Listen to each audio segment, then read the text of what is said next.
Good morning friends, কেমন আছো সবাই? আশা করছি তোমরা সবাই খুব ভালো আছো। আমি দেখো সকাল সকাল চা আর মুড়ি নিয়ে ভিডিওটা স্টার্ট করছি, কারণ আজকে সকালবেলা আমি এটাই খাবো। চা করেছি আর মুড়ি দিয়ে খেয়ে নেবো। আর এদিকে মেয়ের জন্য আমি মুড়ি গুঁড়ো করে জল আর চিনি নুন দিয়ে একটু গুলিয়ে নিয়েছি, কারণ মেয়েকে আজকে এটাই খাওয়াবো, অন্য কিছু খাওয়াবো না। কারণ ও আজকে না বমি করছে, মানে আজকে না, অ্যাকচুয়ালি ও আগের দিন থেকেই বমিটা করছে, তাই আজকে ওকে সারাদিন মুড়ি, ওআরএসের জল এগুলোই খাওয়াবো। ওর শরীরটা একটু খারাপ করেছে। তো আমি দেখো এখন চাটা খেয়ে নিচ্ছি মুড়ি দিয়ে। আর এখানে বসে বসে ভাবছিলাম যে দুপুরে কি রান্না করা যায়, কারণ মেয়েটারও শরীরটা ভালো না, তো ওর জন্য কি করব ওটাই ভাবছিলাম।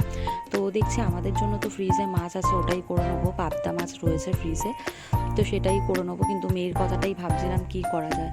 তার আগে আমার অনেক কিছু কাঁচা ভিজেছি, সেগুলো কাচতে হবে। তো ওগুলোই আর কি ভাবছিলাম যে কোনটা কি করা যায়।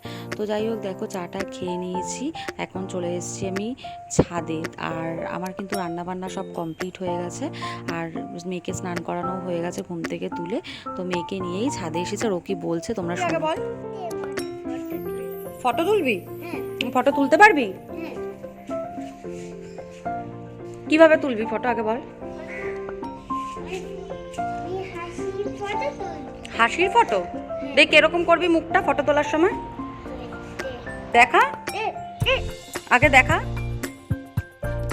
আমি না এই কারণেই অর্ধেক টাইমে ভয়েস ওভার দিয়ে ভিডিও দিয়ে আমি এখানে তোমাদের সাথে কথা বলছিলাম, আর ও আমার কথাগুলোকে রিপিট করছিল, কিছুতেই আমাকে কথা বলতে দেবে না। আমি তোমাদেরকে শোনাবো ও কি বলছিল, তো আমি যেটাই বলছি সেটাকেই রিপিট করছে, তোমরাই দেখো। আর এদিকে আমি বলছিলাম যে নিচে গিয়ে কি করব না করব, সেগুলোই তোমাদের সাথে শেয়ার করছিলাম। তো তোমরা শোনো যে ও কি বলছে, মানে আমাকে কি বলছে সেটাই। তো জামা কাপড় হয়ে গেছে, জামা কাপড় মেলা হয়ে গেছে, নিচে গিয়ে তোমাদের সাথে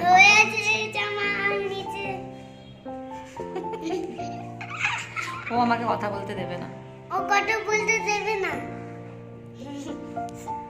নিচে গিয়ে দেখাচ্ছে কি রান্না করেছি, নিচে গিয়ে দেখাচ্ছি। চলো নিচে গিয়ে তোমাদের সাথে কথা হচ্ছে, বল নিচে গিয়ে কথা হচ্ছে। নিচে গিয়ে কথা হচ্ছে। টাটা করে দাও। টাটা। দেখলে তো কিরকম আমাকে কপি করে ও। আর দেখো আজকে রান্না করেছিলাম পাবদা মাছ আর ডাল সিদ্ধ। তো ভিডিওটা তোমাদের কেমন লাগলো অবশ্যই জানিও, ভালো লাগলে অবশ্যই একটা লাইক করে দিও। সবাই ভালো থেকো, সুস্থ থেকো।